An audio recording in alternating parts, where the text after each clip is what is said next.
Here I have DOOGEE X55, and today I'm going to show you how to enable Google Backup on this device. So first of all, you have to open Settings, then you have to enter Backup and Reset section and select option Backup Account.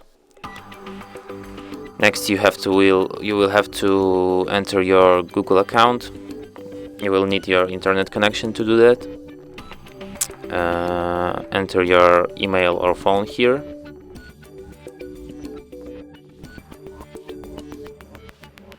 Next you have to enter password.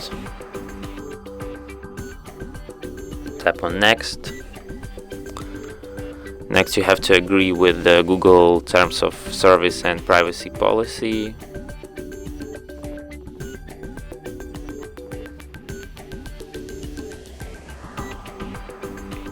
And just tap on Accept here.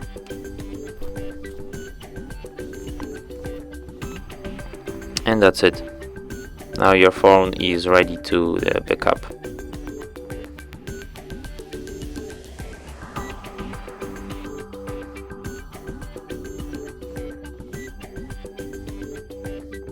Thanks for watching. If you find this tutorial useful, don't forget to hit that like button and subscribe to our channel.